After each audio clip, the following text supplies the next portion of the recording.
Hey all you lot, and welcome to another week of news you might have missed. I'm your host Tom Lord, and on this show we look at a mighty mix of eclectic excerpts hailing from news outlets, blogs and tabloid rags based around the globe. On today's show we've got Australians keep finding asbestos in children's parks, German police found to have been bribed with sausage, and magpies don't like bald people, along with lots more of this week's news. But first, a Chinese marathon runner has been disqualified for chain smoking the entire length of the course. According to Business Insider, this absolute mad lad, Uncle Chen, chain smoked the entire race. 52 years old, smoking himself to bits and having a quality time. This is all down to the Chinese Athletics Association, who last year implemented a ban on smoking during marathons. The Chinese Athletics Association may have a point. Uncle Chen was said to say it helps him relieve fatigue. To be fair, I think Uncle Chen should be let to do as much smoking as he wants. The only thing he's hurting is his own lungs, repeatedly and consistently. Super farts force airliner to return back to the gate. According to People magazine, excessive farting passenger reportedly causes American Airlines flight to turn around. The passenger apparently repeatedly passed gas and loudly bragged about it on a recent flight from Phoenix to Austin, Texas. The plane was forced to return to the gate and the passenger was removed. Reports on the man say he was possibly hungover, possibly drunk, or possibly just a complete tit. This altercation meant that the plane had to stop, return to the gate, and offload the smelly passenger. To be fair, in this case, it was the man's rudeness that got him kicked off the airplane. I farted on aircraft, who hasn't? But I do the British thing, and blame it on the air conditioning, or just walk past members of the cabin crew.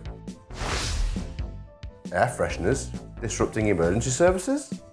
This story comes from RTL News, where retail chain Action started a recall for an aroma diffuser. According to the National Digital Infrastructure Inspectorate, they found that an aroma diffuser previously sold by Action seriously exceeds the legal requirements for electromagnetic waves, and as a result, can disrupt signals from those including the emergency services. Apparently the diffuser can also affect FM and DAB signals, along with those for ships and aircraft. Customers are asked to return the device to the store and they'll receive a full refund. Good news then for everyone except your local drug dealer, who's been buying them up in the thousands and dotting them around the house. Colorado pastor blames God for stealing $1.3 million. According to NBC News, Eli Regland and his wife marketed their cryptocurrency, Index Coin, to Christian communities in Denver and told his gullible investors that God told him people would become wealthy if they invested. According to the article, they spent their ill-gotten gains on Range Rovers, jewellery, au pairs, and snowmobile adventures.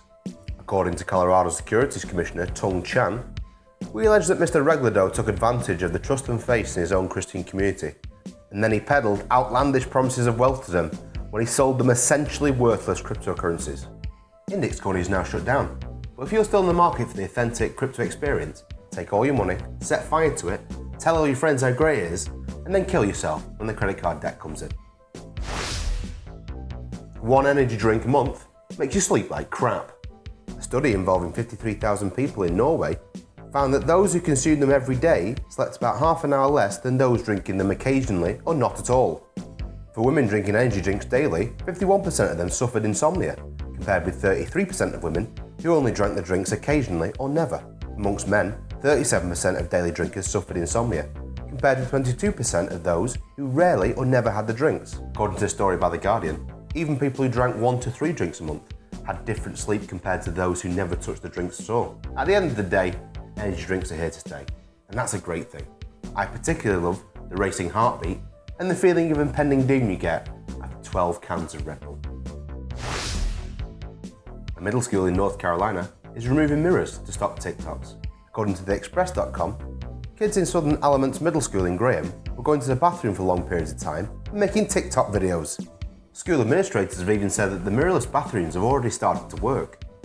According to Les Atkins, there's not been as many visits to the bathroom and students have not been staying as long. I think we should go on better and remove all mirrors, cameras and anything reflective so that we truly never know how disgusting we are to look at. 2 Royal Navy ships crashed into each other due to faulty wiring. According to The Guardian, a wiring error meant HMS Chingford went backwards when set to go forwards and hit HMS Bangor in Bahrain. According to sources, nobody was hurt in the incident, and the Navy are investigating. This picture from the article shows how badly damaged the HMS Bangor was. I think it's great that the Royal Navy admit the mistakes. And when I next crash into someone outside Tesco, I'll think, at least I'm as competent as the Royal Navy. DPD Chatbot admits that DPD is the worst delivery firm in the world. According to New York Post, DPD had to turn off its AI chatbot feature after disgruntled UK customer Ashley Beauchamp managed to get it to swear at him and write a disparaging poem. After a particularly naff interaction about a customer number, Ashley asked the chatbot if he could write a poem about how useless DPD was. The poem went as follows. There was once a chatbot named DPD who was useless at providing help. It could not track parcels or give information on delivery dates, and it could not even tell you when your driver would arrive. DPD was a waste of time and a customer's worst nightmare. One day, DPD was finally shut down and everyone rejoiced. Finally, they could get the help they needed from a real person who knew what they were doing. DPD have shut the chatbot down until they work out what specifically is wrong with it. But to me, it's probably just like normal DPD employees. Underpaid, undervalued, and completely underwhelmed with DPD itself. Harvard morgue theft ring stole body parts, human flesh, and turned them into leather. Members of a theft ring swiped human remains from the Harvard Medical School in Boston and stole the body parts to a nationwide network of buyers. Cedric Lodge stole dissected portions of donated cadavers, including, for example, heads, brains, skin, bones, and other human remains, without the knowledge or permission of Harvard Medical School. Grim. According to NBC News, a May 2019 payment for Cedric Lodge had the memo head number 7, and another in November 2020. The transaction name was Brains. Harvard Medical School was of course completely disgusted and disturbed to find out about this horrific act. But a completely untrue and completely made up statement from the buyer suggests he was really just looking for somebody to love. Oxford Uni researchers are using hedgehog crash test dummies. According to BBC News, crash test dummy models of hedgehogs are being used to assess whether robotic lawnmowers are a danger to the mammals in real life. The 3D printed models are made of a soft rubbery plastic that resembles the body composition of a hedgehog. Essentially, the research is just down to stop robotic lawnmowers chewing up hedgehogs in your front garden. Faye Vass, the chief executive of the British Hedgehog Preservation Society, said that hopefully the results of this work will stop or drastically reduce the risk of robotic lawnmowers causing harm to hedgehogs. I don't know about you, but I thought hedgehogs were nocturnal. Surely the solution is, don't put them on at night. There you go, research done, saved you millions of quid. A couple in Kansas have been charged with keeping a man's body for the past 6 years to collect retirement income. According to AP News, a Kansas couple has been charged with fraudulently collecting more than $215,000 in retirement benefits on behalf of a dead relative while they concealed his body inside their home for 6 years. According to records within the man's pacemaker, he died at the age of 81 in 2016, but Overland Park Police didn't discover his body until 2022 after his son-in-law, Kirk Ritter, called police to report his death. Apparently when police found the man's body, it was completely mummified. Apparently all throughout this time since 2016, the Ritters would repeatedly give excuses as to why Carol could never take a phone call or visit, whilst leading them to believe that Carol was still alive, presumably spending most of the $216,000 they accrued illegally on Magic Tree air fresheners. German police officers suspected of being bribed with currywurst. According to new.nl, the officers are said to have eaten €2,000 worth of currywurst in a period of 10 months without paying for the typical German dish. Prosecutors have said that it was all down to an instructor at a training course looking for really good reviews, possibly on Google, I don't know. Although the German police are still investigating, the German media are already calling it the currywurst case and the currywurst corruption. So when you're next driving in Germany and you get pulled over by the police, remember to get your sausage out, wave it in the face, and you'll definitely be let off with a stiff warning. British idiot gets €95,000 bill from Spain. According to Euronews, Spanish Defence Ministry demands €95,000 from Britain who said he would blow up a plane. On Snapchat, the man had put a picture of the check-in area with the words, "On my way to blow up a plane, I'm a member of the Taliban." British intelligence discovered the message when the plane was already over France and decided to alert Spain as the flight was due to land on the Spanish island of Menorca. The Ministry of Defence sent a Eurofighter to intercept the plane, believing the man was an actual terrorist. On Monday, the young man defended himself in Spain's national court, accused of public disorder and facing a lawsuit from the Spanish MOD, demanding he pay the €95,000 it cost to send the Eurofighter.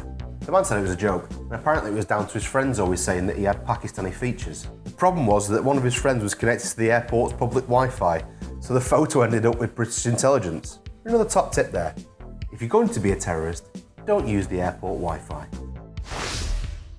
Elon Musk is back in the news, with reports he's warned his employees that they'll have to sleep on the production line to make his new EV. According to Business Insider, Elon Musk has said that Tesla engineers may have to sleep on the line to build the company's next generation EV. Elon Musk is said to say, "We really need the engineers to be living on the line. This is not the sort of off-the-shelf, it just works type of thing." Apparently it's not the first time that Tesla has asked their employees to sleep on the production lines to help meet their deadlines. A former worker at one of Tesla's factories told The Verge that employees would sleep on the factory floor after 12-hour shifts. Musk himself has said he slept beneath his desk while spending 3 years straight basically living in Tesla's manufacturing facilities. Elon Musk then taking a page out of Oliver Twist for his new vision of Dickensian workhouses. Magpies don't like bald people. According to the website Ginny Elney, an 8-year-old girl from Australia conducted interesting research and found that magpies are unfriendly to people with less hair on their heads. Apparently she'd worked this out by watching birds from a local area, and she'd taken some quite scientific notes to back it up. Most of her research comes from the magpie, Mr. Swoops-a-lot, who would attack adults and children all over the neighbourhood. The girl noticed that these birds always attack from above, and so she learnt near Blue Mountains Junior High School and secretly recorded all the people attacked by the bird. Her research showed that it was always tall men with thinning hair that were attacked. She then prepared an online survey and asked her close friends and teachers to complete it. The questionnaire was completed by 150 people from her environment and over 30,000 internet users from around the world. So, if you keep getting attacked by magpies and you're bald, there's a simple solution. Just grow some hair, you big baldy. Australians keep finding asbestos in children's parks. According to the Sydney Morning Herald, a newly opened Riverside Park in Sydney's west has partially closed after asbestos-contaminated mulch was discovered in a public area. 2 sites tested positive at Regatta Park, one under construction currently, and one recently opened section of the Riverwalk. Penrith City Council Mayor Todd Carney said it's very disappointing that this has occurred, but we have put the right things in place to make sure there's no impact to the community. I encourage everyone who's purchased mulch in the last 18 months to see where it comes from. New South Wales have also found other sites where they've found asbestos in the area. Sites along the Bankstown rail line and a highway project in Sydney's southwest also tested positive to traces of bonded asbestos.